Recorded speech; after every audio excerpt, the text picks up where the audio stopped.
Fantastic. Okay, so hello to everybody. Thanks for joining us this evening. And we're going to start with, we have somebody, oh, okay. Yep, we'll start. Today's session will be on communications. If you remember last week, when we did when we went through the entire, are you hearing all that noise in the background? No, it's not disturbing. Oh, okay, great.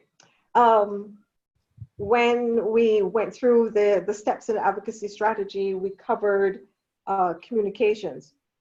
So I'm just going to just give a brief overview of what we would have covered then, and then we'll go through what we will start to cover in more detail in terms of communications. So if we can take a look at the next slide, which basically gives you what we'll be covering for today. We'll look at the benefits of communication strategy, or having a communication strategy, and then what are some of the basic elements that you need to put into your communication strategy. Now, if you can remember last week, we talked about the tone of the messages that you will be delivering, because the communication strategy is all about delivering your message to your target audience, and you have to identify exactly what it is that you want to do with that target audience. So we had basically 6 elements. We talked about an engaging tone, and you do that normally with your active allies, where if your target is fully in favor of your position and has a high interest in the issue, then basically what you're looking to do is to include them in the advocacy planning method, where, or rather in terms of communication. So basically what you want to do with them is just to engage them in the process. They're already aware of the issue and they're on board. So you just want to be able to engage them in the process. So the language that you use would be more of an engaging type language. Then you have those that you have to persuade.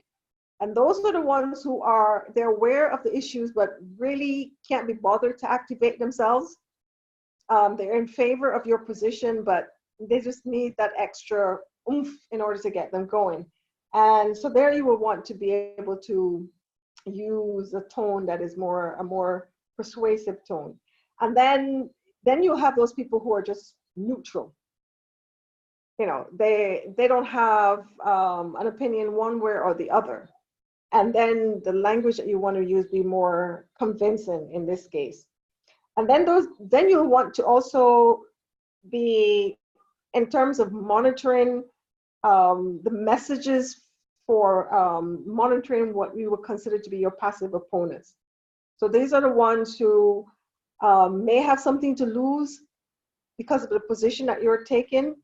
And so you want to be able to be aware of what they're doing. And so your messaging to them is more in terms of monitoring their position. And then you have the active opponents. And these are the ones where you want to basically be able to neutralize them in terms of your messaging. So knowing what they're doing and be able to have your counter arguments or your counter position, and then the messages to suit that. So I just wanted to bring that up so that you have an idea that when we move forward and we talk about your messaging and your target audience, be aware that, you know, you're looking to either be engaging, persuasive, convincing, monitoring, or neutralizing in terms of those messages that you are delivering to your target audience. And bear in mind that the message to the target audience is going to be different for each type. And so therefore, the strategy that you employ for each audience is going to be different. So then if we can move on to taking a look at the benefits to developing a communication strategy in relation to your advocacy, just bearing in mind what is good communication. And I think that I would like to hear from you here, just to get an idea of what you think is good communications when it comes to your advocacy strategy, or in general in terms of your CSO and what you do, and getting your target audience to be aware of what it is that you do. So anyone in particular? Essentially, I'll just take a stab at it. Essentially, good communication would be taking as many factors as you can into consideration when conceptualizing your message, so that there is no ambiguity as to what you're stating, and you would have taken other person's perspectives into consideration, so that you don't get essentially get blindsided by any one statement. Okay. My take on it, in terms of communication, I should say effective communication, is to properly encapsulate the intended message you're trying to get across and deliver it in such a manner that it is being able to be received on the receiving end adequately for whatever the demographic is. Because it could be for young persons, older persons, or whatever have you. So it has to be targeted to a specific demographic. Excellent. I think you both, so that was 2 different persons that commented. In which case, yeah. So good communication, as you said, it really cuts through the clutter. It doesn't really add to it. What it does, as you said, it is all about getting the right message in the right format, delivered in the right format to the right people. Exactly, to the right people, to your exact target audience. So what are some of the benefits? What it does is your communication strategy, or your messages that you are communicating and your plan that you have for that, it guides the external communication efforts of your organization. So it's how you connect with people outside of the organization. Internally, you also have a communication strategy, but that is just more or less how you get, how you connect and how you work together. But this is all about how do you get people outside of the organization on board with your message and with your plan. What it also does, it helps to promote the CSO's work in the public's eye and also in the donor's eye.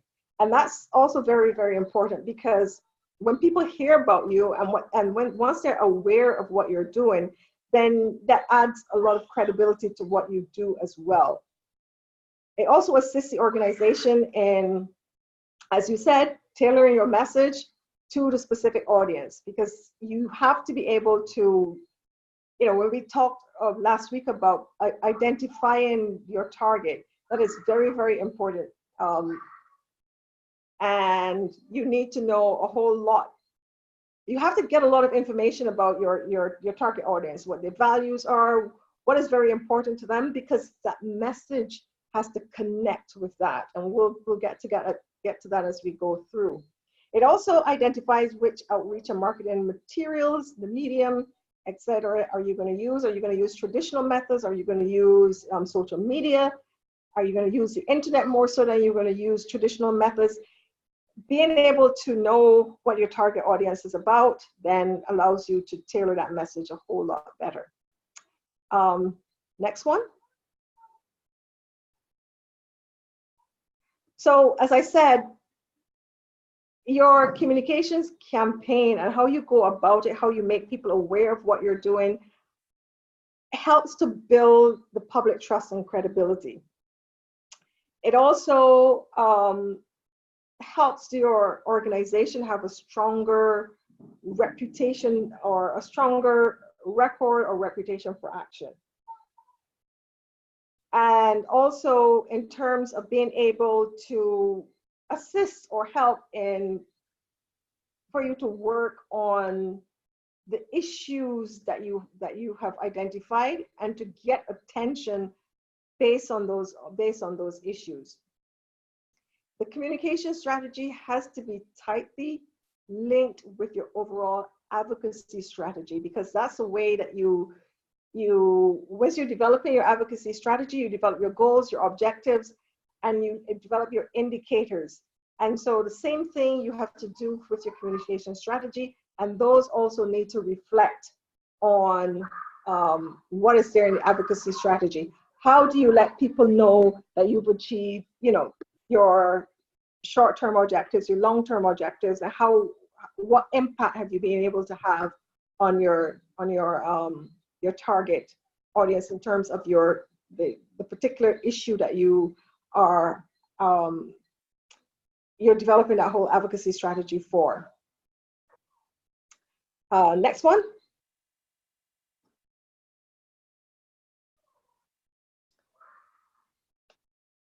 So there are some key elements that you'll need for developing in terms of developing your advocacy strategy. And the first three that we have there are probably the most compelling of them all. Those three you have to cover in terms of developing your advocacy strategy. So as you said before, your message has to be clear, and you also have to have measurable goals. And we're going to go through each of these. We're going to break these down as we go along.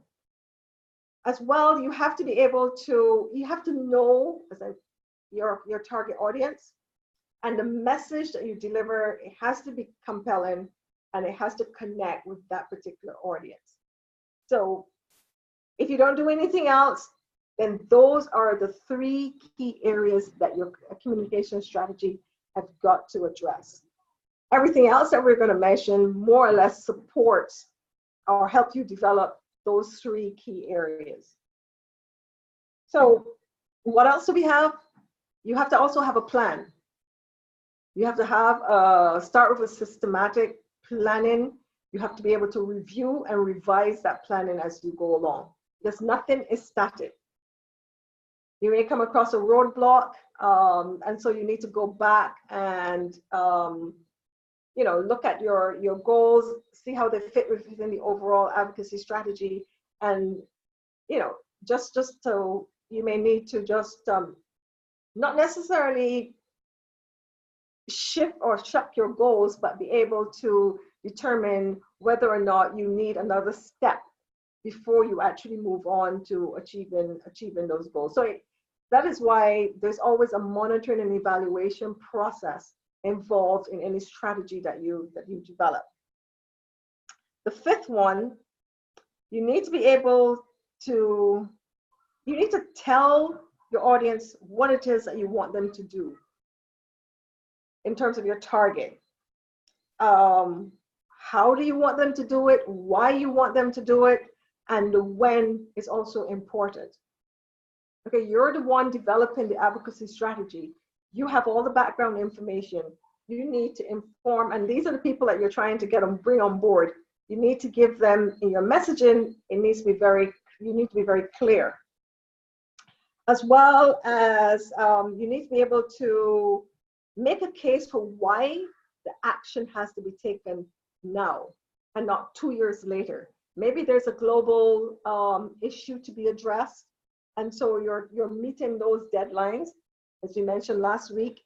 Or is it that at the national level there is a major campaign or major date decision-making point? And take, for example, earlier this year in Barbados, we had the ban of single-use plastics. And those were specific dates. Yes, there were sliding dates, but yet there were specific dates that had to be met. So you want to be able to in your advocacy messaging, determine, just tell the audience or tell your target why action now as opposed to later.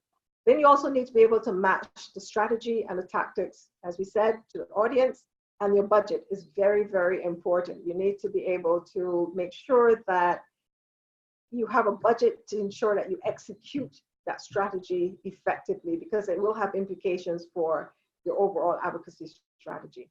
And then, if you don't have the capacity, then it's a good idea to bring on expertise.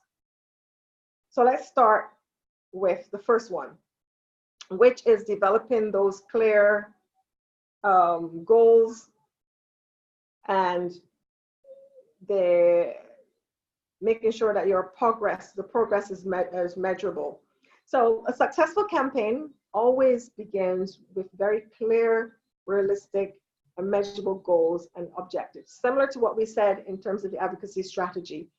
What is the goal, overall goal, and what are the objectives that you have in place to achieve those goals? And then what are the specific activities that you have, the tasks, in order to achieve the objectives? And we use the SMART. We say that those objectives have to be SMART. They have to be measurable, they have to be attainable, realistic, and they need to be time bound. And this is right across the board. You know, if you're a CSO, then you're familiar with writing projects, and you know that your objectives have to be able to achieve that.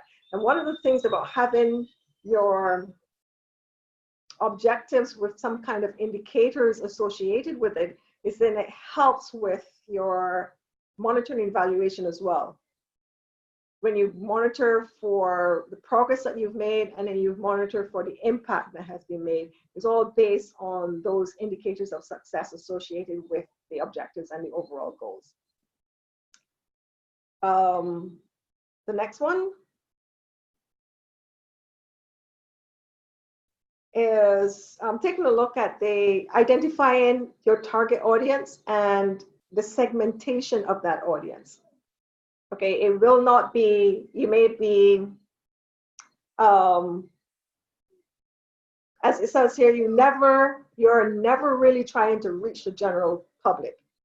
In the broad sense, yes, you want to sensitize the public of the issue and get as many people on board, but then you need to be very specific. It's the same thing with developing the advocacy strategy. Who is it you want to target? An organization, fine, but who is it within that organization that you need to target, a specific person that can make a change that you want to be able to contact with? So the same thing with your messaging, with you don't want to be able to just have a general message put out there. So that means that you have to be able to understand the issue that you have on hand and understand that particular audience. So an example that I can give is one where it's a US example, but the whole campaign was about being able to sustainably harvest or to have a sustainable fisheries plan, specifically in relation to swordfish. So, the general public, you might think that the general public is your target because consumers, you might want to reach out to consumers, but you have a large consumer base. You may also think, what's the competent authority in the country that has responsibility for developing fisheries plan? So you may want to target them. But then what is more strategic? You need to be able to determine what is more strategic in terms of your messaging to get people on board. So in terms of advocacy, what they actually did was to target chefs. And all the messaging was targeting, well, not all of them, but they certainly had messaging targeted to chefs. And then they were able to bring famous chefs on board. And then they were able to raise awareness much quicker that way than, say, going to the general public and targeting consumers. They were able to, at one level, target the chef who had an influence on consumers. And then at the same time, because it was such a large mass, I think it was like 750 or so chefs, then they were also able to catch the attention of the competent authority in terms of developing the fisheries management plan. So, sometimes you don't necessarily need to go and knock people over the head with your message, but find a way to very firmly and subtly target an audience that can have a very great impact. So I think I might have said all of that here, but I went off on a tangent there. You need to be able to identify your target audience and deliver your message, tailor that message. So you need to find out what you can what it is you can say to your audience that will actually get them to change their behavior, get them to move from sitting on the fence, being, passive, passive allies, to get them to be more active allies. And what are the key values associated with your audience? Because your message is going to appeal to those values. Next one. Am I just about to change over, I think? Marika?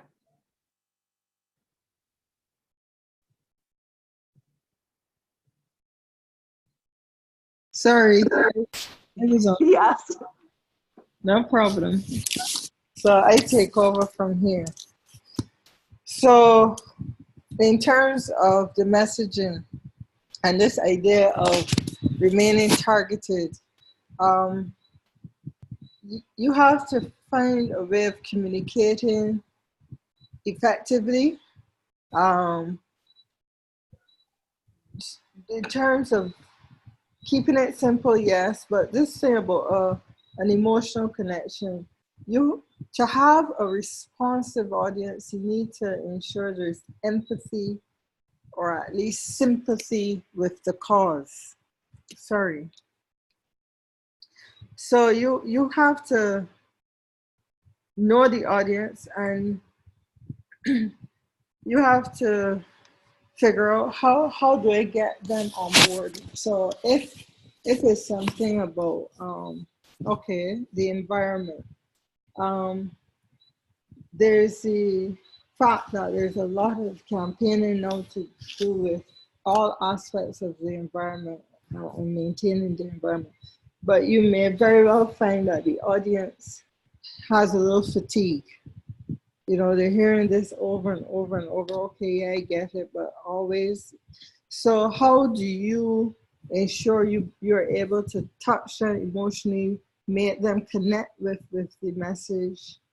And in a crowded field, how do you ensure that they're paying attention to what you have to say? The crowded field may be in terms of the number of connected or related initiatives, but for example, and I'm taking this example from Lyle, you're going to focus on a social media campaign. Social media, you get so many messages hitting you all day. So how do you ensure that you actually reach the audience you require? Actually, let me go back. Lyle, do you have any response to that in terms of what they just said? If you're pushing the climate change message, how do you do that effectively? How do you touch people emotionally? Yeah, so one thing I wanted to say, I was about to mention, one thing I think we should add to this is the research element. Mm-hmm. Besides the planning and knowing your demographic, you have to have a research element first, because you have to properly know what you're trying to get across. Yeah. And also you have to research the demographics that you're trying to reach. Yes. And then you plan around it. So certainly if you are doing, and I'm not advocating for your what you're pushing for, but it's just powerful. So if you are pushing this climate change message, you have to consider, okay, if I'm going to primarily use social media, that would indicate, generally speaking, a more youthful audience, but it depends on the platforms, because obviously Twitter or Instagram is going to be different from Facebook. And also YouTube as well too. Why I would say the research element, because sometimes you may have to split up your campaign. So you're going to be targeting several different persons at the same time, but the message for each person is a little different. In terms of gathering support, for a certain demographic, you may want, of course, again, try the empathetic approach where it may be a bit dramatic for the masses. Let's just say we're talking about climate change. You may have to, do something or create an ad. It may not be very long, 15, 30 seconds. It may start off, this was my home. This is what it is today. And you show, a picture or a video of some, catastrophic destruction. And in a series of campaigns like that, you would have different videos of persons from different islands. And then you'd have a different set now, of course, talk about what is causing it. So some are just to catch your eye, and you have a link to whatever else. And then some, of course, are going to be different that says a bit more. So you have different strategies depending on who you're going to be targeting, because when you actually push these ads, you can also specify what countries you want these ads to be aired in, what's the age group for these persons. So I mean, these are paid ads. We've done them, of course, before here locally. When we had, let's just say, events when Sony trying to reach certain people, we can specify the persons we want to see the ads, the age groups, and that kind of stuff. Yeah. But one point before you continue is that you also need to be careful with the shock value. So there's a sensitivity, it's a real balance, because I don't know how old you are, but years ago, for example, when you had the campaigning to help the Ethiopians who were suffering under the famine, and you were constantly seeing these photos of these starving children with their pot bellies and so on. And after a while, you heard people just saying they were tuning out from it. It was just A, too much, and B, you become desensitized. So all of this is just to give you examples of how you have to be very careful with the messaging. Yeah, of course, I completely agree. That was the same situation as well, I think, with Somalia. I think it was 91 during the Gulf War. I think somewhere thereabouts. It was the same situation, yeah. Right. And then you hinted at this, which is planning, which speaks to the research. So unfortunately, people will, you have an idea, and on the face of it, it's a good idea. But in terms of really sitting and working through it. So what are the different possible approaches to addressing this issue? How many audience groups should we be targeting? How many territories? Who is going to be resisting this?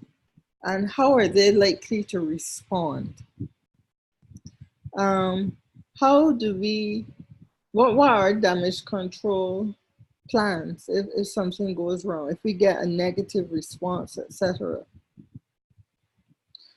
So the planning aspect, and for the Commonwealth Group, I keep, and others have been stressing, do your research, do your research. You don't want to go half-baked. So planning is essential. Planning your activities, understanding clearly what your value proposition is, what is unique about the Commonwealth Youth Council in terms of pushing this particular campaign. Well, for one thing, I would say the fact that it's driven by the youth. And because it's driven by the youth and it engages the youth and it really understands and can relate to them. Again, back your message with evidence. So that's the research element. Pre-testing, oh my goodness. Piloting, testing with a small group of people, because you may think you got it right. And we've seen examples of this, not specifically with advocacy, but with marketing campaigns, where big brands will launch a campaign and have to pull back really quickly because, there was some insensitivity, racial or otherwise, that nobody picked up on. And if they had because you can engage in group think. So you know, everybody's invested in this. You don't see outside the box. So always test. And the monitoring and review, Wendy mentioned this, and this speaks to having, you want to know that what you're doing is impactful and you've achieved the goals. And the only way you can know that is, well, before you even get to the monitoring and review, first having very clear targets. So you know you can have targets in terms of milestones, you want to achieve X, Y, and Z by certain dates.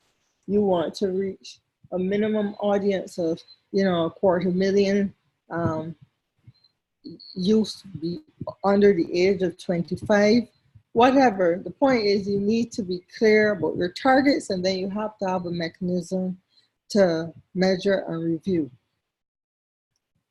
One of the things that, I would, of course, advocate for as well too is a testing phase as well too. One thing I always like to do is in terms of doing focus groups to get a cross section of different persons within a certain age group to meet up at one spot and discuss the issues, or if it's the case where you basically develop the campaign already, run it before them, get the honest feedback on what you should do differently. Was it effective enough? Why didn't you like it? Why did you like it? What was the wow factor for you? And based on this, of course, you create a metric for going forward, and you always try to keep randomizing the sample for your focus group. Not the same to the persons all the time, where they get used to what you're doing. You try to randomize your samples as well too.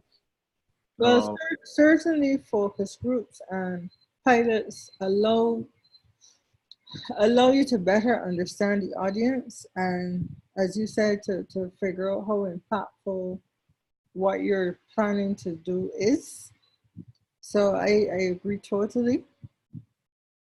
Not only in terms of impact, but allowing you to assess whether you've allocated enough resources, the correct resources, are your expectations realistic, etc.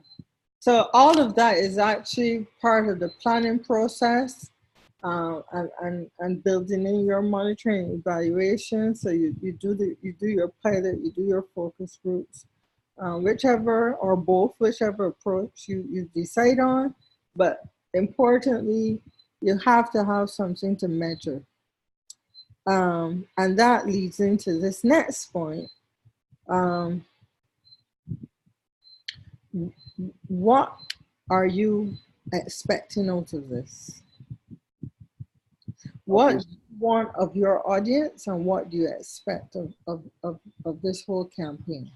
Okay, well, after having read your message earlier, and in terms of keeping it into the national context, it would be one of two things. I look at basically educating or basically policy development, and either way, I think you need to, of course, create a national forum.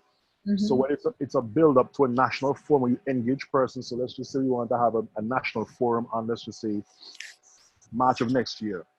The campaigns that we run should be dramatic enough, and you can even do a countdown of sorts to basically, give your 2 cents, give your, have a say in what is going to affect you, that sort of thing. Make it dramatic enough, for some campaigns you're going to use financial factor. What's the cost? If you lose your house tomorrow, it's going to cost you, $500,000 to rebuild. It's going to, so for different persons, you use different types of campaigns, but of course it's going to be under one umbrella, and you do a countdown. It can be televised. It can also be streamed live via social media, and it can be done across different countries where they'll have the same campaign carrying on. But what do you want? What is it you want to happen? Okay, so the end goal is to, of course, have an outcome. So you're already engaging the government. So after that, you can put certain policies in place or revise existing policies to ensure that certain things are happening. Right. So what you need to do is you need to be clear as to what policies do they need to develop or implement or improve upon. Exactly, right. You do this campaign. So for example, a big issue I found out in Bahamas is the fact that people didn't build to any specific code. It was literally building on sand, right? So Right. what needs to happen, not just in the Bahamas, but throughout the region, is we have to have people, we have to have building standards and codes, and there has to be a commitment to building to those codes.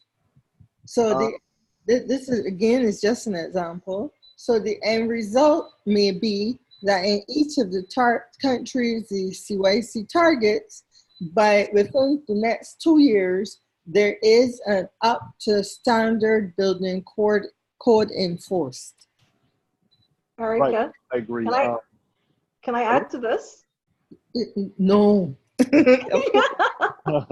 So there was a ministerial forum in 2017 where several of the curriculum countries signed an agreement to, of course, basically revise and improve current infrastructure in terms of creating resilience, especially in education, the school systems, against climate change. Since then, we would have had a conference in St. Vincent in April, like I have mentioned before. We basically went over their memorandum of agreement and made certain alterations. And then Andre Brown, the CYA for St. Vincent, then presented it, of course, at the second ministerial forum. Thereafter, it's like a week after in St. Vincent. And the intention is to have other member states sign the agreement as well too. So of course we have something to basically hold everybody accountable to. Right. So we're actually working towards that kind of research where each of your people would have to know the situation on the ground. But when you wanted to interject. Yeah, I was going to say that I think what we also need to be aware of is that having identified your different targets, each target, you're going to have an ask. There's something you're asking them to do in order to achieve that broad objective, okay, or that overall goal. And for each of them, you need to be able to do exactly what Erica has up here.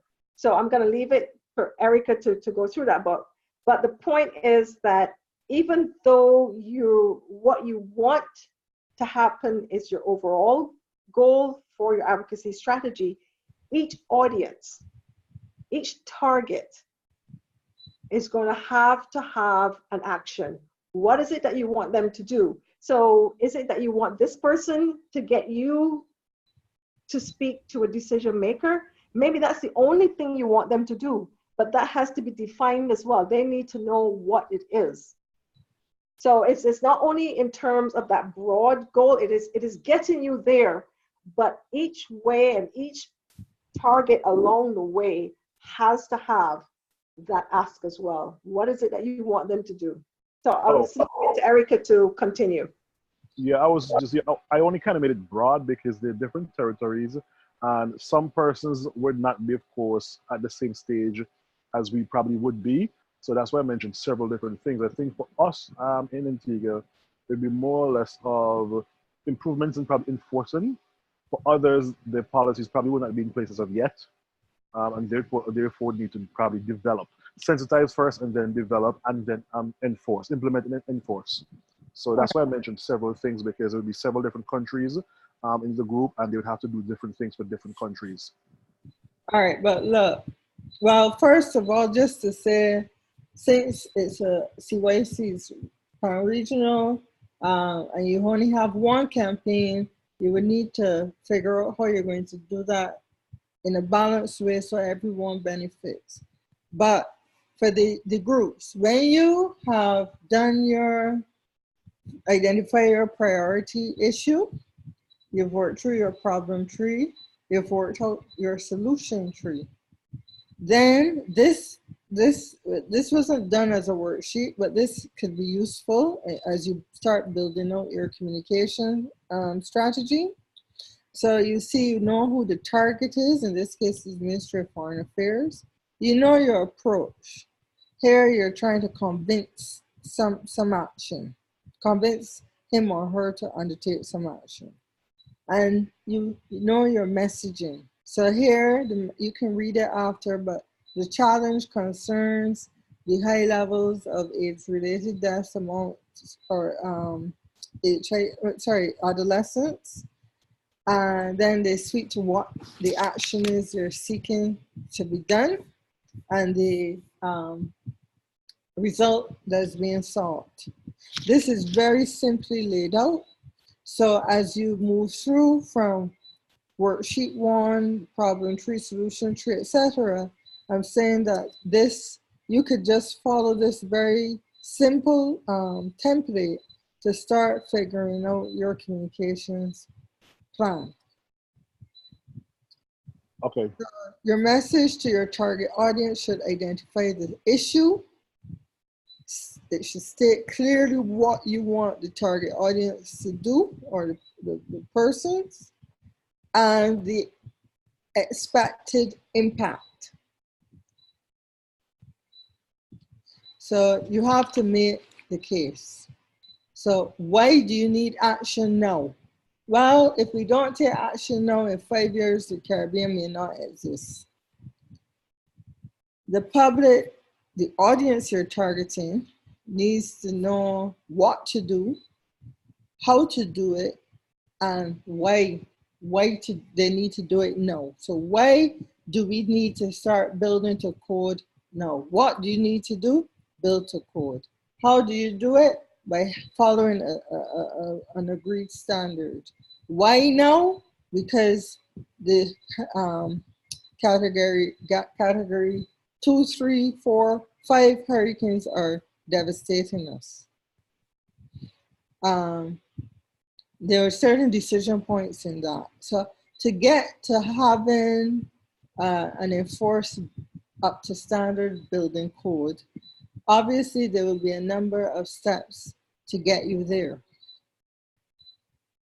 So you need to know, what are these milestones? What are these steps? What are the key milestones in this process? And what are the opportunities to make this case? So if you have an international conference, you have an upcoming meeting at CARICOM, there are different opportunities that may be on the horizon, and in your research, you should be aware of this. So I know maybe it's this month, UNCTAD is having a meeting here.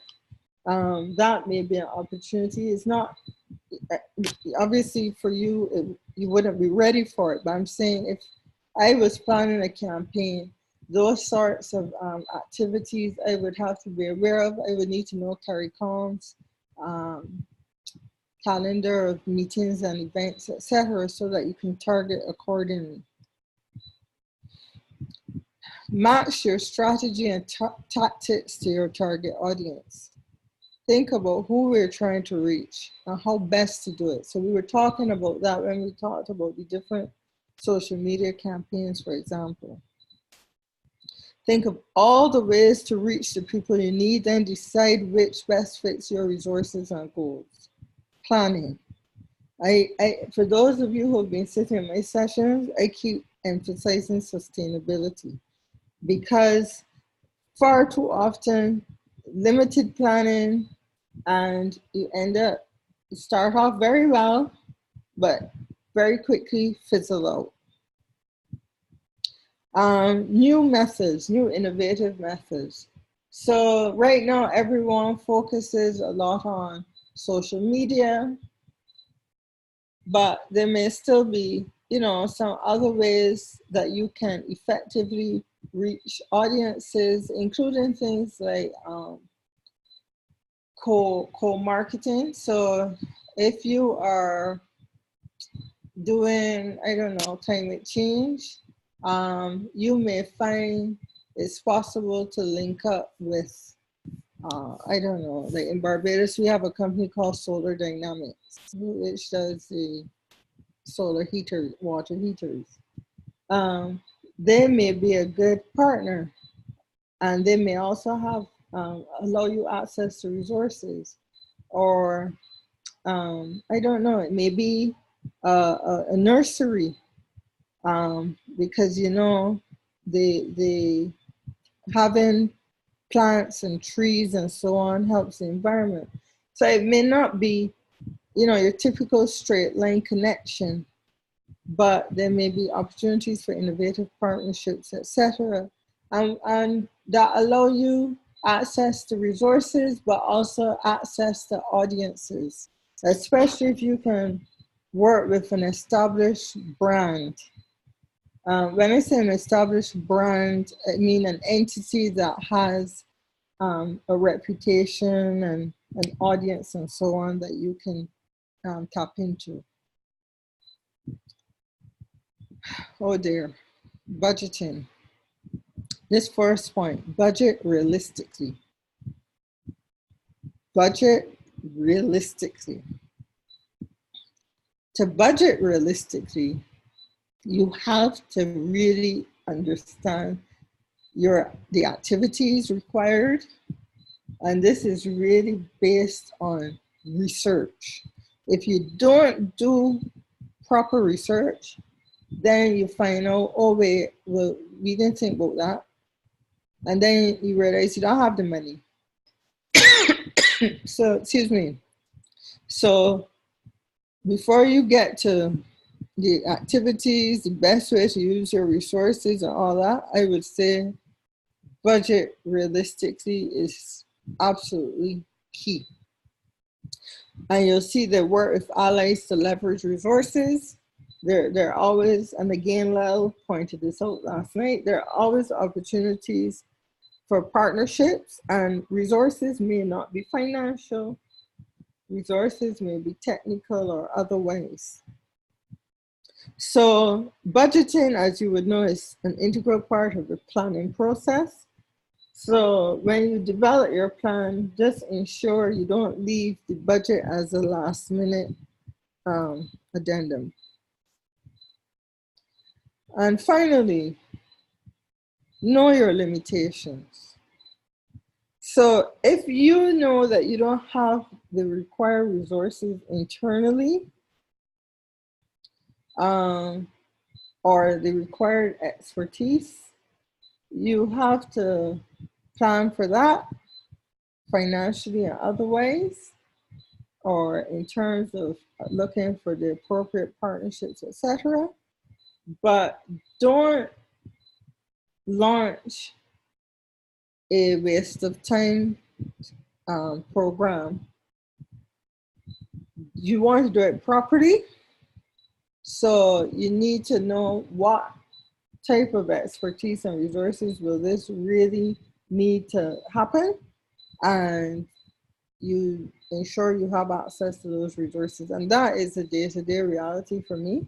I can give you an actual example, because for many years my board saw marketing as an expense, not as an investment. So to them, their attitude was, oh, anybody can do that. You just do some ads and really we still don't have the internal expertise to do marketing and communications in a meaningful way. And eventually I had to really work at convincing them, you know, let us take some funds and get a professional, because we're just wasting time. And we did a campaign this past summer on social media. It was very cost effective. It was very effective and impactful generally. We reached about 300,000 people. We met all the targets, and it really made a splash. So I would tell you that think about what you want to do. If you know you don't have the resources for external expertise, then keep it as simple as possible, and nothing too sophisticated that you would not be able to achieve. And I think that's it. Yes. Yeah, I just wanted to stress, of course, too, people have to know the limitations, know exactly what your capacity is. Like it's mentioned, I think, in one of the previous slides. And I think that is one of the biggest issues, because when you need to know, sometimes go outside to get help, a lot of persons do not want to relinquish the responsibility to somebody else. I don't know if it's fear of losing power or control or whatever.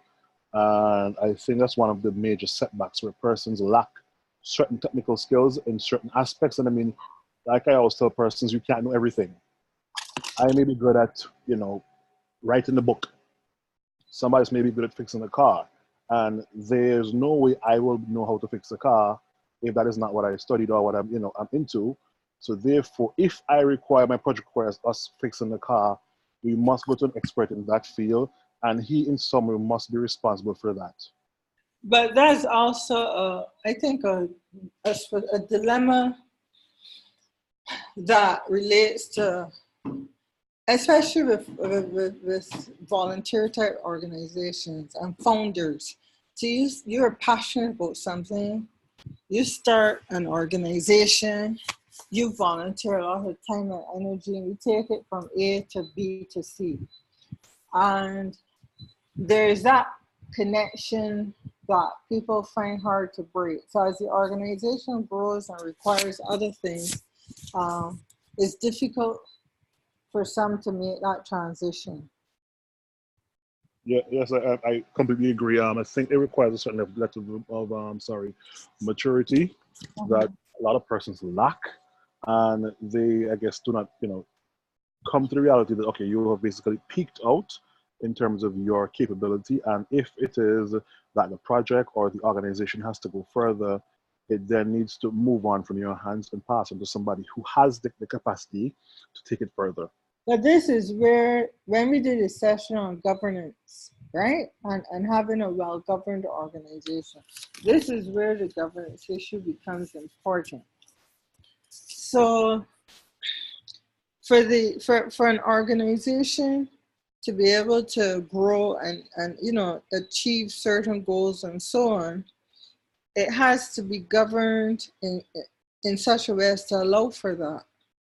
So just by way of tying in some of the prior sessions and how they all relate, what you're talking about now really touches very much on ensuring the organization is properly governed. So for those of you who didn't do that session yet, you should go and read up on it. Hello, Kendron. You're quiet tonight. Hi, Erica. How are you? I'm well, thanks. You have anything to add?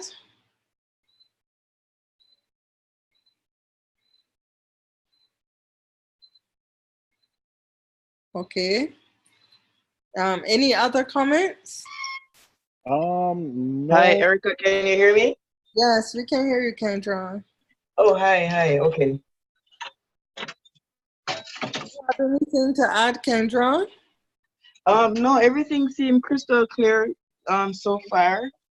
I don't have anything to add right now. All right. Before I get back to you, what about you, Mark? I'm good, thanks. I'm good. Okay. So yes, what you were saying? Yeah, I was just about to just add quickly. Phasing the projects as well too is very important. Sometimes we plan, but sometimes forget to segment the projects into phases, and of course make these milestones achievable. So when we try to do everything at the same time, it kind of jumbles up what we need to get done, and some things get done before others, and you try to go back to fix something. So the proper planning phase should also include definite timelines. Okay. So you phase, and maybe at the end of each phase, you have monitoring evaluation.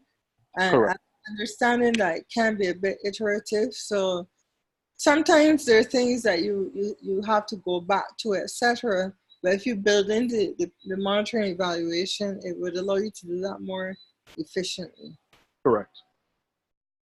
Okay. All right. Wendy, do you have anything to add? No, I don't. Not at this point. Okay. Well, Should we mention the next class? Well, let's get back to them. We had Okay. next session, which is supposed to be a panel for Thursday, but the lady who was supposed to do it is now on jury duty and has lost control of her time. in terms of being able to plan her time. So we have to now look for an alternative. So hopefully by tomorrow, we can post a message concerning, I suspect the next class will be on the 5th because we now need to find a replacement. But we will post a message. Okay, so no class this Thursday, you said, right? So I don't think, we were trying to find a replacement because she only notified us today about this. So we were trying. So I think it may be too much pressure on a new person to prepare for Thursday. So we will go for the 5th, okay? Okay, understandable. We'll put up a note in the Google Class. Okay, and I get some time to review as well to everything else. Exactly. Okay, folks. Have a good evening. Thank you. Same to you all. Okay, good evening, everybody. Take care, everyone. Bye-bye.